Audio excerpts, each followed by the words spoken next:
Students, हमने last lecture में देखा था application of matrices and determinant. इससे हम लोगों ने डिटेल्स कॉन्सेप्ट देखा था, how to solve linear equation in 2 variable और 3 वेरिएबल। उसको हम लोग कैसे सॉल्व करेंगे with the help of matrices and determinant. उसमें कुछ कंडीशंस हमने देखा था कि सबसे पहले अगर मैट्रिक्स आता है A X equals to B, तो simply x equals to A inverse B, हमने फॉर्मूला डिराइव भी किया था। तो x equals to 1 by determinant a into adjoint a into b, ये हमारा फॉर्मूला था। फिर इसमें हमारा कंडीशन था कि आपका ये अगर डिटर्मिनेंट a 0 होगा तब क्या आएगा, अगर determinant a not equal to 0। इस केस में था कंसिस्टेंट सॉल्यूशन, या सिंपली बोल सकते हो यूनिक सॉल्यूशन। अगर वही डिटर्मिनेंट a आपका आता है इक्वल टू 0, अगर डिटर्मिनेंट a 0 आएगा तो इसका 2 सॉल्यूशन हो सकता है। इसमें हमें चेक करना होता था एडजॉइंट a इंटू बी। अगर ये आता है नॉट इक्वल टू 0 तो बोल सकते हैं नो सॉल्यूशन। वही अगर आता है adjoint a into B equal to 0 तो इसमें आता आपका इनफाइनाइट मेनी सॉल्यूशन। हम लोगों ने डिस्कस किया था, हम लोगों ने 3 इंटू 3 का कुछ क्वेश्चंस भी डिस्कस किया था। तो एक तो सिंपल सा वर्ड प्रॉब्लम भी था, एक हम लोग का सिंपल क्वेश्चन था, और तीसरा हमने देखा था कि अगर 2 मैट्रिक्स दिया हुआ है तो क्वेश्चन था कि first find the product of both of that matrix. दोनों का प्रोडक्ट निकालना था, फिर उसके प्रोडक्ट के हेल्प से हमने इस इक्वेशन को सॉल्व करना था। नेक्स्ट इस टाइप का क्वेश्चन आ सकता है कि एक मैट्रिक्स दिया a equal to this one, first find a inverse, okay, and then using a inverse, means हमको इसी का यूज करना है टू सॉल्व दिस इक्वेशन। तो सबसे पहला काम कि फाइंड a इनवर्स, तो जो हम इसका a इनवर्स निकालते हैं। तो a इनवर्स कैसे निकालोगे? a इनवर्स के लिए हमको क्या चाहिए? a इनवर्स के लिए हमको चाहिए determinant a and adjoint a। तो पहला task find determinant a। Determinant a कितना आएगा इसका? 1 इंटू सॉल्व करो, -1 -2 इंटू -2 -0, 2 इंटू -2 -0 प्लस 0 इंटू जो भी, तो ये तो 0 ही आएगा। 1 -2 फिर -2 into -2, okay, that is 1 into -3 -2 into that is -3 plus 4, it is 1। तो डिटर्मिनेंट a आ गया आपका 1 which is not equal to 0, so a inverse exist. चलो a इनवर्स तो एक्सिस्ट कर गया। अब हमने क्या करना है कि निकालना है एडजॉइंट a। तो let adjoint a equals to a11 a12 a13 a21 a22 a23 a31 a32 a33, most important transpose of this matrix. तो हमने अब सभी जो 9 एलिमेंट्स है दैट इज कोफैक्टर्स, उसे फाइंड करना है। तो a11 equal to positive of, इसे बंद कर दो, दैट इज -1 -2, इसे बंद करो तो -1 -2, इट इज -3। a12 आपका आ जाएगा नेगेटिव ऑफ, इस एलिमेंट को बात करते हैं, तो -2 -0 इक्वल टू 2। नेक्स्ट आ जाओ a13 पॉजिटिव ऑफ, इसे बंद, तो -2 -0, इसे बंद करोगे तो -2 इंटू -1 2 -0। नेक्स्ट a21, फिर मैं बोल रहा हूं कि यहाँ पे हम लोग बहुत ही सावधानी से चेक करना है कि जो कोफैक्टर्स निकालने से, देखो a11 है, फिर से चेक कर ही लेते हैं। तो -1 -2 2 को देखो तो -2 -0 एंड 0 के साथ 2 -0, चलो ठीक है। a21 आते हैं, इसे बंद करो, तो 2 नेगेटिव ऑफ, ये बंद, तो 2 -0। a22 positive of 1 -0। a23 negative of -1। a31 positive of, इसे बंद कर दो, तो -4, it is -4। a32 negative of -2, A33 पे आ जाओ आप, positive of -1 + 4, it is -1 + 4, it is 3। Simple सा कैलकुलेशन बेस्ड क्वेश्चन है ये। तो एडजॉइंट ए आ गया आपका, इट इज -3 2 2 2 2, दैट इज -2 1 1 -2 1 1, यहाँ जो -4 2 3 ट्रांसपोज, दैट मीन्स ये आ जाएगा आपका -3 2 2 -2 1 1 -4 2। एडजॉइंट तो आ गया। तो A inverse is what? A inverse आपका आ जाएगा, फॉर्मूला ऑफ A इनवर्स 1/डिटरमिनेंट A into adjoint A, that means determinant A is 1/1, it is -3 -2 -4 2 1 2 2 1 3। तो पहला टास्क तो हो गया, फाइंड A इनवर्स। अब इसके बाद क्या करना है, हमने इस इक्वेशन को सॉल्व करना है। तो इस इक्वेशन को सॉल्व करने के लिए मुझे क्या चाहिए, A x एंड B। इसका कोफिशिएंट क्या है देखो तो ध्यान से, कोफिशिएंट देखोगे इसका आ है 1 -2 0, देन 2 -1 -1 -0 -2 1। x क्या है आपका, x y z, और b है आपका 10 8 7। मोस्ट इंपॉर्टेंट, मैंने बताया था लास्ट जो क्वेश्चन हम बनाया था लास्ट लेक्चर में, कि अगर आप a उसमें तो a इंटू बी निकालना था, तो a इंटू बी निकालो तो ऑब्वियसली या तो आइडेंटिटी आएगा या तो स्केलर मल्टीपल आएगा, ठीक है। तो उससे हम इजीली इनवर्स निकाल सकते हैं, बट क्योंकि बोला इसके हेल्प से निकालते तो ऑब्वियसली इसमें और इसमें कुछ ना कुछ रिलेशन पक्का होगा। अब देखते हैं इसमें क्या रिलेशन है। मतलब यहाँ पे है रो वाइज 0 2 1, वही चीज 1 2 0 है। ये कॉलम में -2 -1 -2, यहाँ देखो 0 -1 1। मीन्स अगर ये A है तो हम बोल सकते हैं ये A का ट्रांसपोज है। अगर ये A है तो इसका A ट्रांसपोज क्या आएगा, सॉरी A ट्रांसपोज आप बोल सकते हो ना इसे। समझ में मैंने क्या कहा, मैंने कहा कि अगर इसको एलिमेंट देखोगे जो ये रो वाइज है वो सब कॉलम में है, तो ऑब्वियसली है कि हमको हेल्प इसी का लेना है। जब साफ साफ क्वेश्चन मिलता है कि find A inverse and using A inverse, तो यानी यहाँ मुझे इसी का यूज करना है। तो इसमें पहले हमको एक रिलेशनशिप डिफाइन करना होगा। रिलेशनशिप क्या है कि ये जो मैट्रिक्स है वो जस्ट इसका ट्रांसपोज है। तो इसके हिसाब से आप लिख सकते हो कि A transpose X equal to B, that means X equal to A transpose का इनवर्स इंटू B। हम इसमें एक जानते हैं सबसे पहला कि हमको इसको आप बोल सकते हो कि मुझे A ट्रांसपोज का डिटरमिनेंट पहले निकालना चाहिए। तो A ट्रांसपोज का डिटरमिनेंट और A का डिटरमिनेंट दोनों सेम होता है, और डिटरमिनेंट A कितना है 1, तो ऑब्वियसली A इनवर्स तो एक्सिस्ट करेगा। और हम लोग एक चीज जानते हैं, एंड हमने बताया भी था कि A इनवर्स का ट्रांसपोज निकालो या A ट्रांसपोज का इनवर्स निकालो, ये दोनों सेम होता है, ठीक है। तो ये जो है आपका है मैट्रिक्स वो तो A का इनवर्स है। ये जो मैंने निकाला है ये किसका है, A का इनवर्स। तो अब तो मुझे इसका ट्रांसपोज निकालना होगा ना, क्योंकि A इनवर्स का ट्रांसपोज है A ट्रांसपोज का इनवर्स। मुझे चाहिए यहाँ पे क्या, मुझे चाहिए A ट्रांसपोज का इनवर्स। और हमने क्या निकाला यहाँ पे, हमने निकाला है A इनवर्स। तो उसके लिए मुझे इसका ट्रांसपोज लेना पड़ेगा। मतलब कि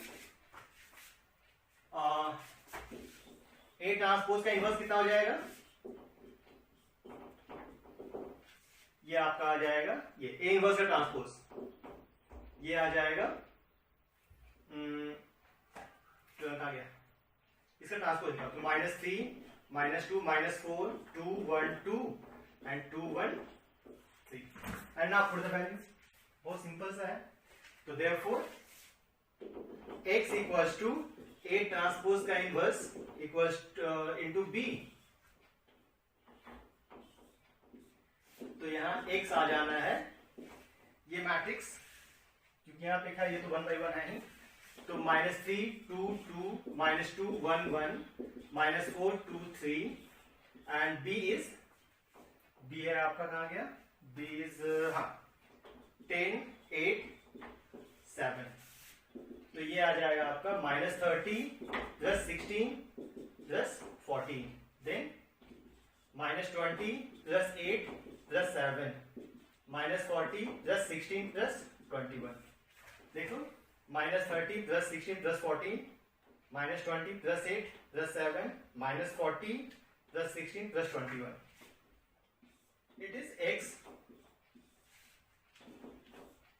तो 30 - 30 is 0 and 20 - 15 -5 and then it is -40 and it is 37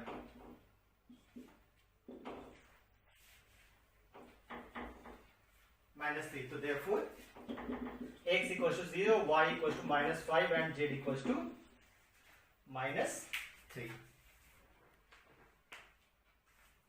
तो ये एक सिंपल सा क्वेश्चन हो गया जिसमें आपका क्या था कि सिंपल सा ए ना देके ए ट्रांसपोज दे दिया है, ठीक है, और क्योंकि हमें इसके हेल्प से इसे निकालना था तो ये ए इनवर्स तो हमने निकाल लिया था, बट यहाँ पे ए के जगह पे क्या था ए ट्रांसपोज, तो मुझे चाहिए था ए ट्रांसपोज का इनवर्स, और क्योंकि हम लोग ए इनवर्स निकाल चुके हैं तो हम जानते हैं ए इनवर्स का ट्रांसपोज हो या ए ट्रांसपोज का इनवर्स दोनों आपका सेम आएगा, और जब दोनों सेम आएगा तो ऑब्वियसली आप इसके हेल्प से उसका इनवर्स निकाल सकते हो।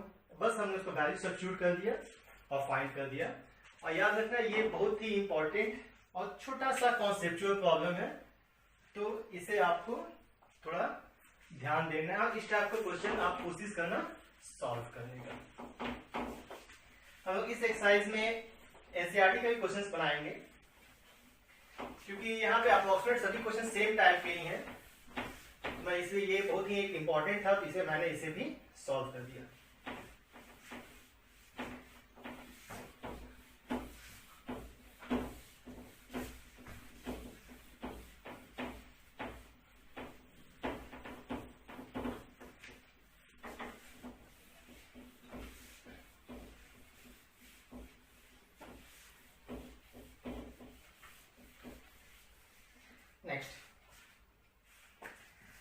चलो एक और, जैसे हमने लास्ट क्लास बताया था कि a × b जब मतलब दो मैट्रिक्स दिया हुआ है उसके प्रोडक्ट को पहले फाइंड करना है और उसके प्रोडक्ट के हेल्प से सॉल्व करना है इक्वेशन।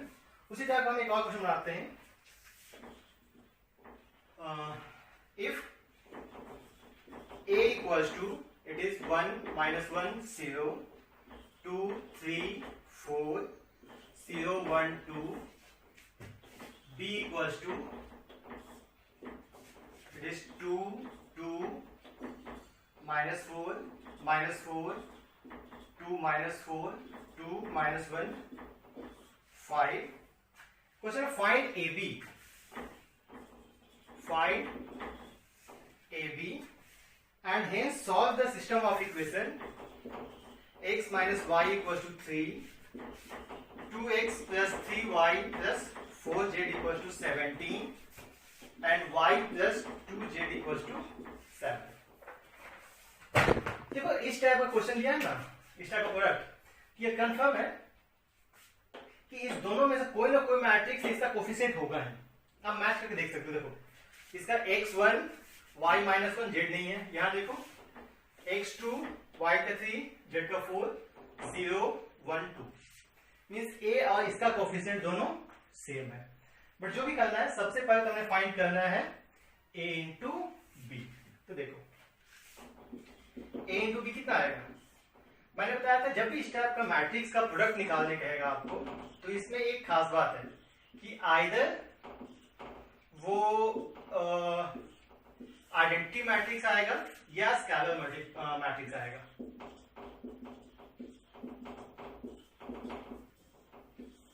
जो मल्टीप्लाई करके देखते हैं, ये आएगा 2 + 6 + 0 सॉरी 2 + 4 6। यहां देखो 2 माइनस 2 प्लस 0। ये कंफर्म देखो, एक आपका 6 आ गया ना, ये कंफर्म इसका टोटल डायगोनल एलिमेंट 6 ही आएगा, उसके सिवा बाकी सभी 0 आएगा। अब चेक करो, माइनस 4 प्लस 0 0 आ गया, देख रहा है ये भी 0 आएगा। 4 माइनस 12 प्लस 8 0, ये 6 आना चाहिए। 4 plus 6 minus 4 6, it is minus 8 minus 12 plus 20 0 0 minus 4 plus 4 0 0 plus 2 minus 2 0 0 minus 4 plus 10, it is 6। ये हमेशा कंफर्म है, या तो आइडेंटिटी आएगा या तो स्केलर मल्टीपल आएगा। मींस इसको लिख सकते हो आप 6 इंटू 1 0 0 0 1 0 0 0 1। तो a इंटू बी कितना आ गया? a इंटू बी आपका आ गया 6 आएगा। Now come on this question, क्या a कितना है आपका? मैं जान से a नाम दे रहा हूं क्योंकि मैंने चेक कर लिया, कोफिशिएंट तो वही है। 1 माइनस 1 0, इट इज 2 3 4 0 1 2। ये दोनों मैट्रिक्स सेम है। And x equals to x y z and b equals to 3 17 7।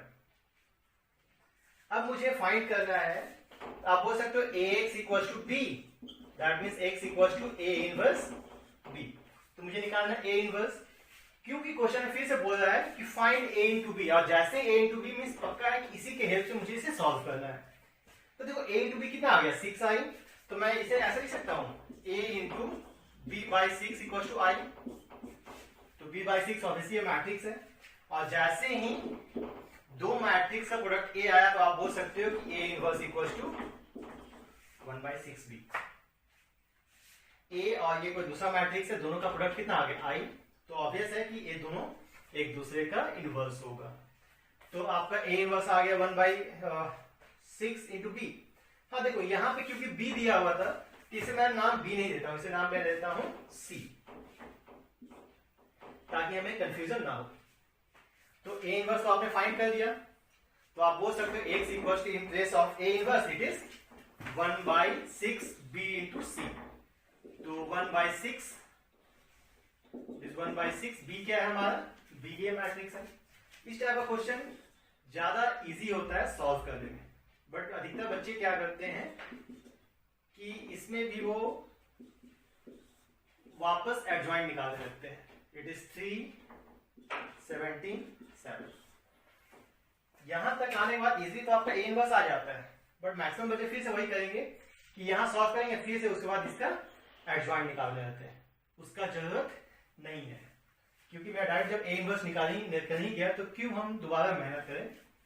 तो फिर 1/6 ये आ जाएगा आपका 6 plus 34 minus 28, 6 plus 34 minus 28, it is minus 12 plus 34 minus 28, it is 6 minus 17 plus 35।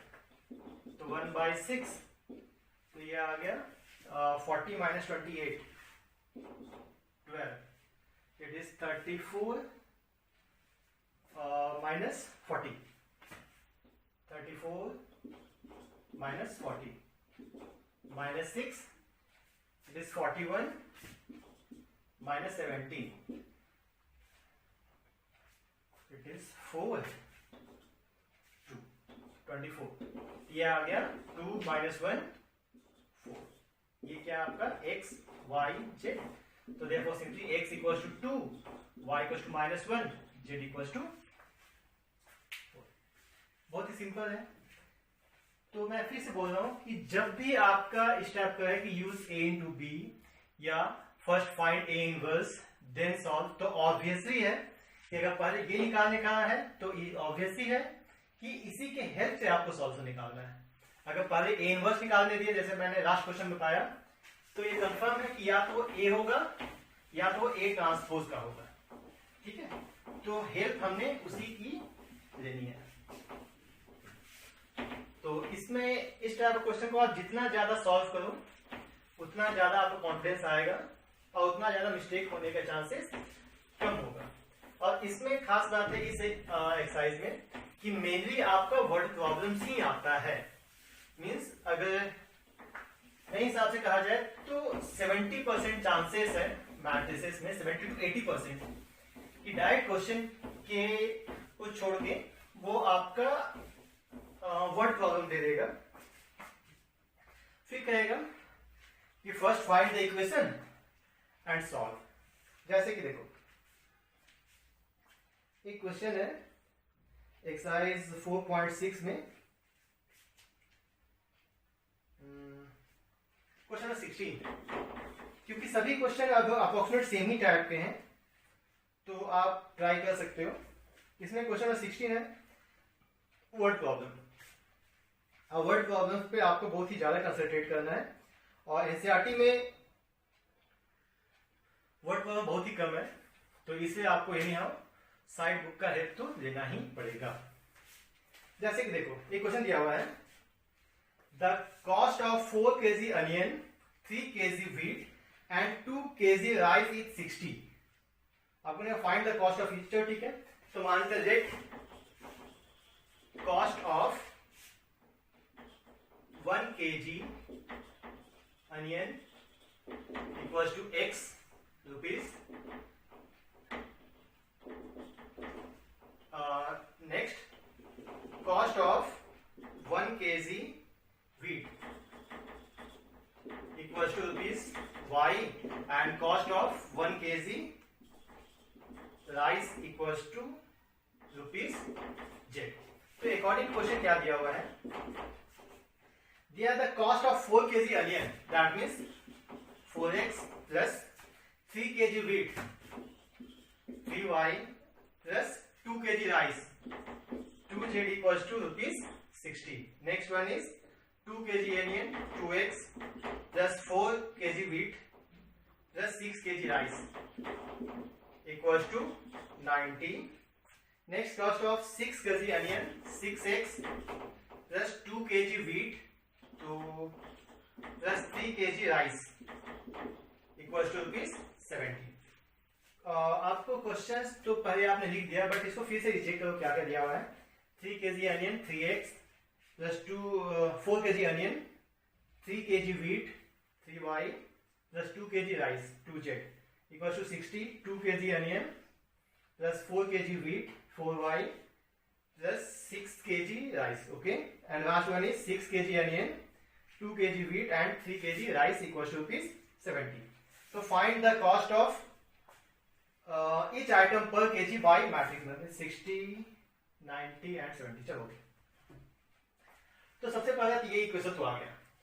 जब इक्वेशन आ गया फिर से वही हमारी करना है कि फर्स्ट मुझे चाहिए कोफिशिएंट मैट्रिक्स। तो ए क्या हो जाएगा आपका, ये हो जाएगा 4 3 2 2 4 6 6 2 3। ये हो गया मैट्रिक्स ए।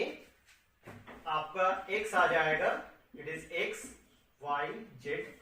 मैट्रिक्स बी आ जाएगा आपका 60 90 70। इसमें भी आपका फर्स्ट टास्क होगा to find A inverse.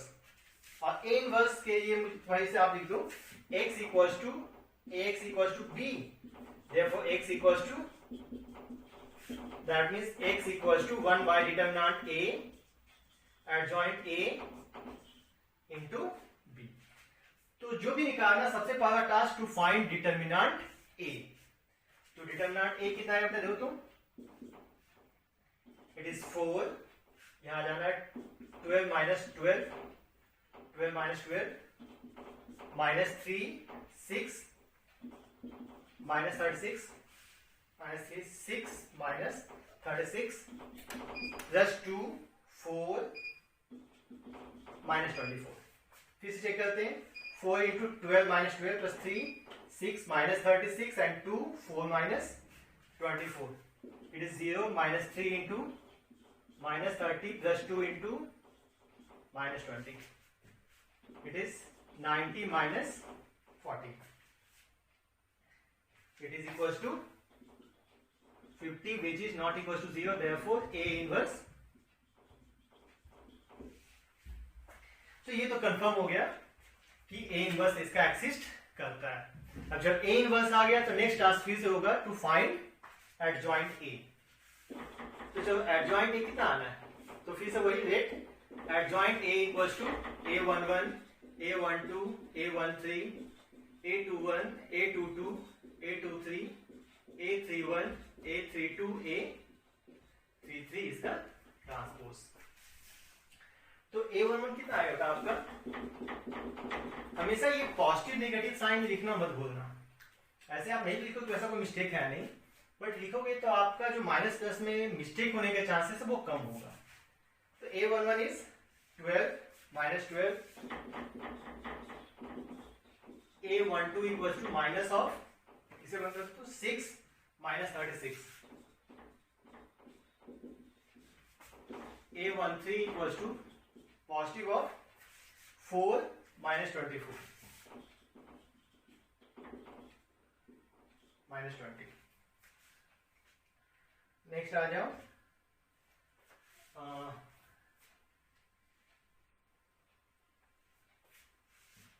A21 negative of, किस एलिमेंट के बारे में बात करें, इसे बंद करोगे तो 9 minus 4 equals to 5, A22 is positive of 12 minus 12, again 0, यहाँ पे इसका होगा 12 minus 12। Next A23 negative of 8 minus 12, 8 minus 12 equals to 4, this one is 8 minus 18, this 10, इसे देखो इस एलिमेंट बात हो गई तो ये 8 minus 18। नेक्स्ट आ जाओ A31 पॉजिटिव ऑफ, इस एलिमेंट के बारे में बात करेंगे, इट इज 18 minus 6, 12, इसका बात करते हैं A32 इज नेगेटिव ऑफ इस एलिमेंट का, तो 24 minus 4 minus 20, A33 it is positive of 16 minus 6। जब कोफैक्टर आप निकालते हो तो ज्यादा अच्छा है कि एक बार फिर से चेक कर लो, क्योंकि कोफैक्टर में ही एक ऐसा है जिसमें मिस्टेक होने का चांसेस होता है।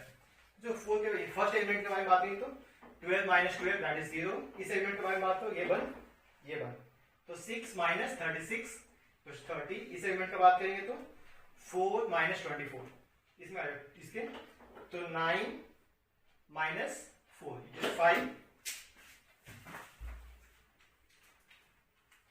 नेक्स्ट 2 बात करते हैं, 12 minus 12 0, इस एलिमेंट का आते हैं तो 8 minus 6 is 18। Next one this one 18 minus यहाँ पे आ जाओ 8, इस एलिमेंट के बारे में तो 18 minus 8, देखो मिस्टेक हो गया, इट इज 10। हम बात करेंगे तो 18 minus 8, इस एलिमेंट की बात करेंगे तो 24 minus 4 एंड इधर 16 minus 6। Next adjoint A is, इसे हमें एक बार एडजॉइंट को चेक कर लेना चाहिए कोफैक्टर्स को सभी को, that is 0, it is 30 minus 20, 5 0 10 10 minus 20 10 transpose, that means 0 30 minus 20 5 0 10 10 minus 20 10। Next task, तो x equals to what, a inverse b, sorry first find a inverse, तो a inverse equals to 1 by determinant a into adjoint a, that means 1 by determinant a is 1 by 50, ये आ गया 0 5 10 30 0 minus 20 10 and 10। तो finally x equals to a inverse b, तो a inverse तो ये आ गया 1 by 50, इसके साथ में 0 5 10 30 0 minus 20 10 10 and B is 60, 90, 70. इस टाइप क्वेश्चन में सिर्फ एक ही मिस्टेक होने का चांसेस होता है कि पहला तो कोफैक्टर्स में नेगेटिव पॉजिटिव में, दूसरा कैलकुलेशन में। तो उस पर हम लोग को बहुत ही ज्यादा कंसंट्रेट करना है। It is 0 plus 450 plus 700, 0 plus 45 450. Next is 60 into 30, 1800 plus 0 minus 1400, then 1200 plus 0 it is minus 20, minus 1200 plus 900 plus 700, then it is 1 by 50. ये आ गया आपका 250, इट इज 400 एंड 16 माइनस 12 400, तो ये आ गया आपका 588. तो therefore X Y Z equals to 588. तो therefore X equals to 5, Y equals to 8 and Z equals to 8. Again मैं बोल रहा हूँ, इस टाइप का क्वेश्चंस में हम लोग के पास जो मिस्टेक होने का चांसेस होता है वो सबसे ज्यादा चांसेस आपका कैलकुलेशन मिस्टेक ही है. तो हमेशा हमें सबसे पहले तो जो कोफैक्टर्स है, कोफैक्टर्स के नेगेटिव पॉजिटिव पे बहुत ही ज्यादा ध्यान देना है, क्योंकि वही एक ऐसा है. और दूसरा चीज कि हम लोग एडजॉइंट निकालते समय ट्रांसपोज लेना भूल जाते हैं. तो इसमें छोटी छोटी माइनस प्लस की जो बात होती है ट्रांसपोज की, इस कारण से हम लोग का मिस्टेक होने का चांसेस बढ़ जाता है. तो उसे हमें ध्यान देना है. एनसीईआरटी बाकी क्वेश्चंस तो इजी ही है. जो मिसलेनियस का 2 क्वेश्चन है बहुत इंपॉर्टेंट. जैसे देखो question number 18 NCERT miscellaneous question है. X Y z are non zero real numbers, means x not equal to 0, y not equal to 0 and z not equal to 0. फिर है ए इक्वल टू, ये दिया हुआ है x 0 0 0 y 0 0 0 z. इसमें 4 options दिए हुए हैं, वो कैसे सॉल्व करेंगे. अब देखो सबसे पहला टास्क है कि मैं चाहूँ डायरेक्ट आंसर बता सकता हूँ. इसका a inverse 1 by x 1 by y 1 by z होगा, बट वो कैसे आएगा, वो एक रिजल्ट है, उसे जो प्रूफ करते हैं. तो सबसे पहले हमें निकालना है a inverse, that means 1 by determinant a into adjoint a. तो डिटरमिनेंट a कितना है, ऑब्वियसली x y z आएगा, which is not equal to, क्योंकि ये अपर ट्रायंगल है, लोअर ट्रायंगल भी है, मींस सिर्फ डायगोनल एलिमेंट प्रेजेंट है. तो ऑब्वियसली इसका जो वैल्यू आएगा प्रोडक्ट ऑफ डायगोनल, तो therefore a inverse exist. Next हमारा टास्क है कोफैक्टर. तो एडजॉइंट a, तो let adjoint a equals to a11 a12 a13 a21 a22 a23 a31 a32 a33 इसका ट्रांसपोज. तो a11 equal to positive of, आप calculate करो, इसे बंद करो, इट इज yz. Then a12 negative of, इसे करोगे तो देखो आपका ऑब्वियसली 0 आएगा. a13 it is positive of 0.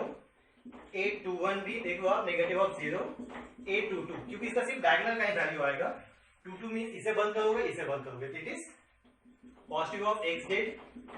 a23 is 0, negative of a31 positive of 0, a32 negative of 0, a33 positive of, इसे बंद कर दो, it is xy. Next a inverse हमारा होता है 1 by determinant a into adjoint a, that means 1 by x y z. Determinant sorry adjoint a is yz. तो यहाँ पे आप ये निकाल दो, adjoint a is what, yz 0 0 0 xz 0 0 0. और एक खास बात याद रखना कि जो आपका डायगोनल मैट्रिक्स होगा उसका मैट्रिक्स और उसका ट्रांसपोज सेम ही आना है. इसका ट्रांसपोज निकालोगे तो yz 0 0 0 xz 0 0 0 xy. It is yz 0 0 0 xz 0 0 0 xy. Divide कर दो तो y z है तो 1 by X 0 0 0 1 by Y 0 0 1 by. तो सिंपल आपका a इनवर्स कितना आ गया, ये आ गया x power minus 1 0 0 0 y power minus 1 0 0 0 z to power. तो इसे आप एज ए रिजल्ट भी याद रख सकते हो। अगर रिजल्ट याद नहीं है तो हम उसे इजीली प्रूव कर सकते हैं, छोटा सा क्वेश्चन है।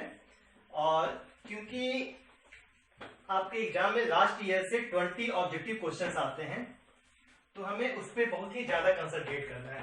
और ऑब्जेक्टिव क्वेश्चंस जो एनसीईआरटी के हैं वो तो मोस्ट इंपॉर्टेंट में आते ही हैं। देखो 19 दिया हुआ a equals to 1 sine theta 1 minus sine theta 1 sine theta minus 1 minus sine theta 1। हमें इसका रेंज निकालना है कि डिटर्मिनेंट ऑफ a का वैल्यू कहां से कहां के बीच में लाई करेगा। तो जो भी होगा first of all find determinant a। Determinant is 1 plus sine square theta minus sine theta, ये minus sine theta plus sine theta plus 1 sine square theta plus 1। That means ये आ गया, ये तो 0 तो ट्वाइस ऑफ 1 प्लस। अब हमें देखना है इसका रेंज कहां से कहां के बीच में आएगा। तो हम जानते हैं since sine theta always lies between -1 to 1। दूसरा है कि मुझे साइन स्क्वायर निकालना है। अगर स्क्वायर करोगे तो ऑब्वियसली जो साइन स्क्वायर होगा वो ऑब्वियसली क्या होगा, वो 0 से अधिक होगा, क्योंकि किसी भी टर्म का स्क्वायर कभी भी पॉजिटिव और नेगेटिव नहीं होता है। मुझे चाहिए 1 plus sine square theta, 1 at both side, 1 plus 1 that means 1 less than equals to 1 plus sine square theta less than equals to 2। But मुझे ट्वाइस चाहिए तो 2 less than equals to 2 1 plus sine square theta less than equals to 4। तो therefore 2 less than equals to determinant a less than equals to 4। तो हम बोल सकते हैं therefore determinant a belongs to 2 to 4। तो ये आपका जो डिटर्मिनेंट a का रेंज होगा वो 2 से 4, that means option D is correct. तो इसी टाइप से ऑब्जेक्टिव क्वेश्चंस को आपको बहुत ज्यादा प्रैक्टिस करना होगा। And application of matrices and determinant जो मोस्ट इंपॉर्टेंट है वो उसमें आपका वर्ड प्रॉब्लम्स है। आपके एनसीईआरटी में बहुत ही कम वर्ड प्रॉब्लम्स दिए हुए हैं, तो इसलिए प्लीज कोई भी साइड बुक आप पकड़िए उसमें वर्ड प्रॉब्लम्स को ध्यान से देखिए। उसमें मेनली आपको फर्स्ट इक्वेशन बनाना है और फिर इक्वेशन बना के सिंपल सा determinant a adjoint a into b उसको लेके सॉल्व करना है। ओके माय डियर स्टूडेंट्स, इस लेक्चर में हम लोग यहीं तक रखते हैं। थैंक यू, मिलते हैं नेक्स्ट लेक्चर में।